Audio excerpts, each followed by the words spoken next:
السلام عليكم ورحمة الله وبركاته.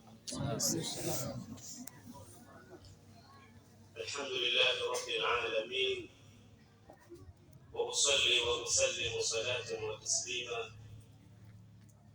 يليقان بمقام أمير الأنبياء وإمام المرسلين سيدنا محمد وعلى آله وصحابته الغر الميامين. وأشهد أن لا إله إلا الله ولي الصالحين، وأشهد أن سيدنا محمدا خاتم الأنبياء وإمام المرسلين. أما بعد، أيها الإسلام na wasiokuwa Waislamu pia, tumekutana katika sehemu hii tukufu na lengo letu kubwa kabisa. Tumekutana kwa ajili ya kukumbushana, kwa ajili ya kumkumbuka na kumtaja Mola wetu mlezi Allahu jalla jalaluhu, na kadhalika kumswalia pamoja na kumsifu na kutaja tabia zake na historia yake mtume wetu Muhammad sallallahu alayhi wasallam. Na kadhalika tumekutana kwa ajili ya kuja kufahamishana umuhimu wa elimu katika maisha yetu.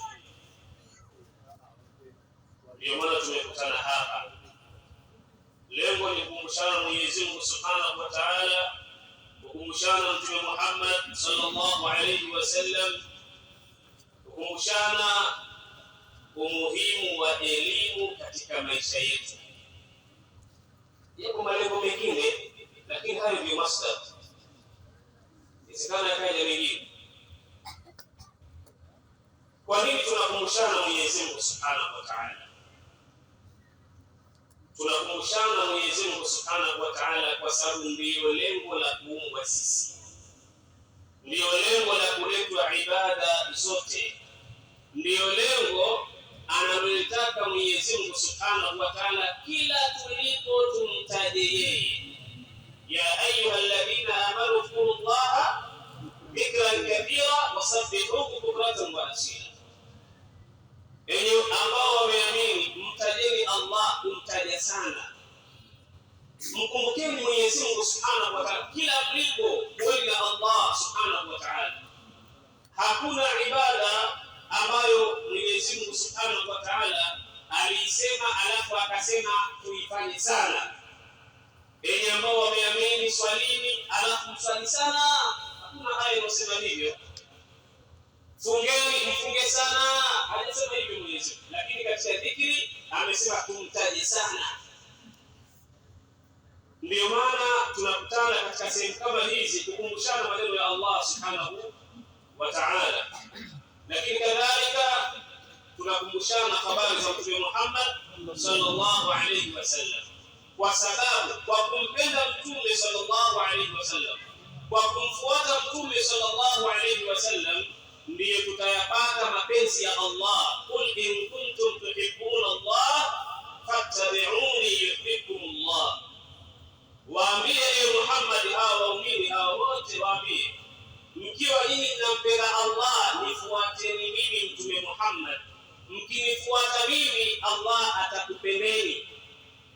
Kama wewe unampenda Allah, mfuate Mtume Muhammad sallallahu alayhi wasallam qawlan wa fi'lan. Mtume alisemaje?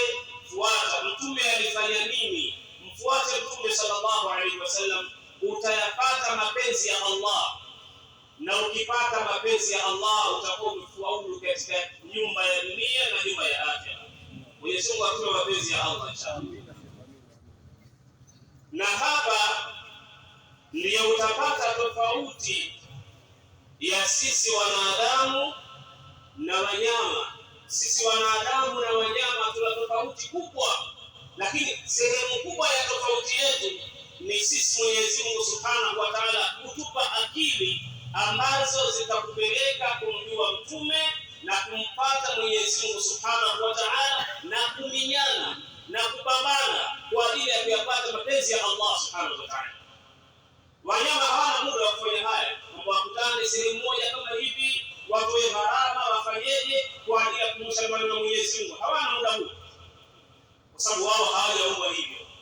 Tumetofautiana, na lao tutabakia katika umbile letu ambalo Mwenyezi Mungu ametuumbia, umbile la akili, basi sisi tutakuwa bora mno kama tutazifuata akili zetu namna tulizopewa na Allah subhanahu wa ta'ala na kuziongezea ilmu.